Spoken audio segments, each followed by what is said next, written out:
Yeah, we see that. Thank you. We definitely see that from the Acadia side as well, because in phase 5 we saw maybe 350 in scope participants, and we did business with maybe 310 somewhere around there out of those 350.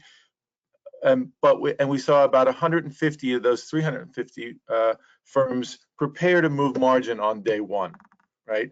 And with phase 6 now, we see over 800 firms in scope for phase 6, and we still see about 150 firms preparing to move margin. But the testing, but the intensity and the focus and the pace of onboarding for that 150 who think they're going to move margin is much slower than compared to last year, right? So and the discussions are that yes, while they do expect to move margin, many of them not right away, not on day one, and so therefore the knock-on effect is, okay, I need my margining relationships and I need my calculation relationships, but I'm going to delay my negotiation. I'm going to delay my my account control agreement setup, my custodian setups, and so that's very consistent with what we're seeing now as well. So thank you for that. I want to move to Laura. Just interrupt me if we have any questions. Okay. Sure, no problem.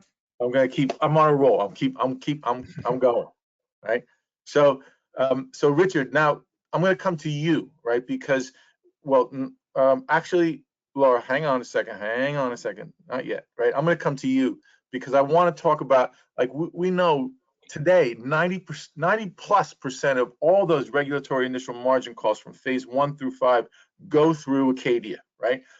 And those collateral movements are agreed on our platform, right? And so, but could we drill into specifically the bit about validation and how phase 5s and 6s are different, and then we can start to get into the challenges a little bit, okay? Yeah, no worries. I think what's interesting about the collateral validation is that we think about a risk mitigation life cycle. It's sort of at the end. It's the end, sort of towards the end of that process, and a lot of the energy that goes into thinking about UMR compliance is about those earlier steps, like monitoring, or how do I generate CRIF files to be able to calculate IM.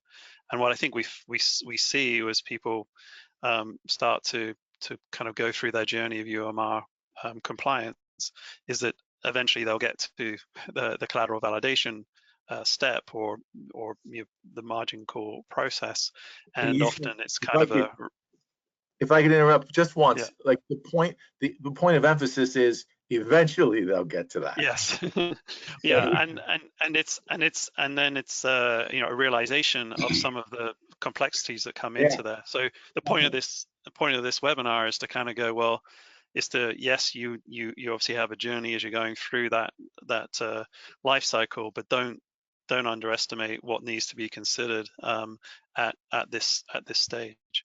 So yeah, as we kind of said, phase 1 through 4 is predominantly triparty. So from the point of view of the margin call, you communicate what the margin call is, and you're really kind of agreeing to what the required value is. So, Fawad mentioned, it's like the amount that needs to be mitigated by the triparty service, right? So there's really, when you look at the movement that gets agreed within Acadia, there's a single line item that just says has a sort of a dummy record, which we call triparty allocate, that just says this is what the agreed amount is that needs to be mitigated by the triparty service, where you have a third party arrangement that you list out what are all of the securities that are being moved. But if you think for phase 1 through 4, the majority of what we were seeing, I think you mentioned 94%, were we see these triparty allocate movements that are taking place. With phase 5, we saw this hybrid model where you would now have sort of the phase through one through 4, there it would be sort of tri-party, but then for the phase 5, and we assume for phase 6, we're going to see more of the third party, where you're going to have this one where on the one side it's going to be a single line item that's agreed, and then on the other side there's going to be multiple movements that are the specific movements that have been agreed.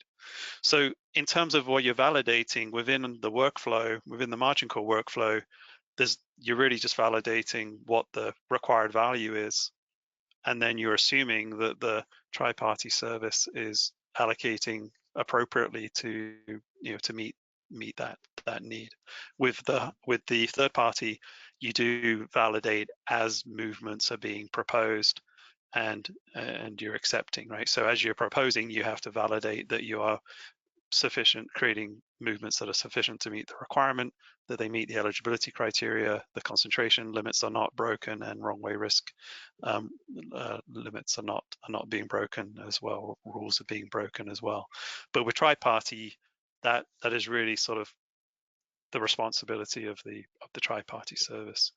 But what we found with phase 5 is that as the receiver on the receiver side, where the dealers were using, the phase 1 through 4 was sort of more using the tri-party,